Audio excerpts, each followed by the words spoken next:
Here is my fairly uncommon Massey 1423 tractor. I use it all year for whatever around the place. I have a 60-inch lawnmower that fits underneath the mid-mounted mower. So for the winter, I didn't want a rear snowblower rear blade. I don't like twisting around backwards. I have a fairly long driveway to clean. So I come up with a blade and a snowblower for the front. The blade obviously isn't on it right now, but this is the snowblower I geared up. It runs off the mid PTO through a drive shaft underneath. Just connects to the regular PTO drive shaft. I made an intermediate shaft right here up, modified it, made a bracket that quickly disconnects with 4 pins, actually 2 pins and a hook in the front, to this snowblower, which was originally meant for a lawn tractor. This one happened to have a gearbox, a reversing gearbox on it. That also slows the input speed down to, there's 2,000 RPM input speed. I forget what I calculated to. I believe it was 1,400 RPM at the impeller. It's 45 inches wide. It was made by MTD years ago for lawn tractors. This thing is old. It's probably 25, 30 years old. I got it pretty cheap. It works well. It could be a little wider for the tractor, but it's just about as wide as the tracks are, the track of the wheels. I come up with a rotator. The stupid hydraulic motor cost me more than the actual snowblower itself, but that's alright. And I geared it up from the original screw-style rotator where it hooks on the teeth here, like most walk-behind snowblowers, and come up with this rotator assembly. It's a cable. It's pretty common on PTO style snowblowers, and that's just a piece of clothesline. It's sure it'll break easier than a cable, but it's a bit of a fuse. In case I jam it too hard, it'll snap the cable instead of twisting the chute all out of shape, because that hydraulic motor has quite a bit of strength to it.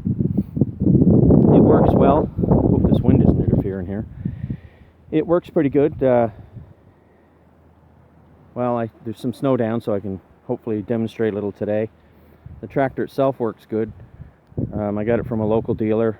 I don't see many of these 1423s around. I put some LED headlights, replaced the stock ones with these guys, which are really bright.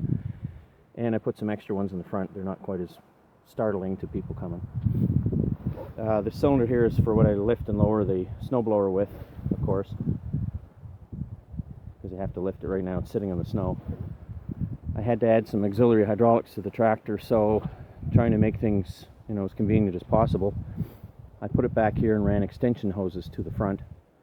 So anytime I want to hook something to the back, I just unplug these connectors and plug my rear whatevers into here. So it kind of gives me front and rear without doing a ridiculous amount of plumbing.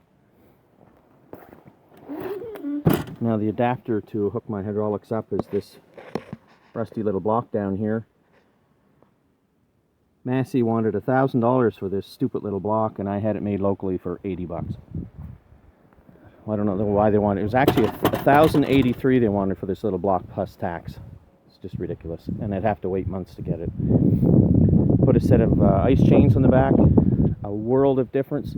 Absolute night and day for as traction goes on the tractor. I hardly use four-wheel drive at all.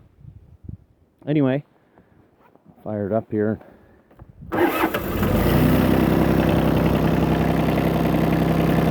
Operates my lift and lower, if you can hear me, and this one is my chute rotator. Lift. Sorry. Lower. Chute rotator.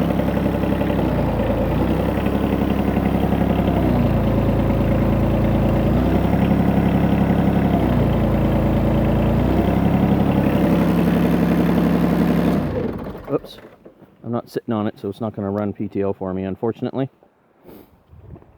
Anyway, let's see if I can show you what it does.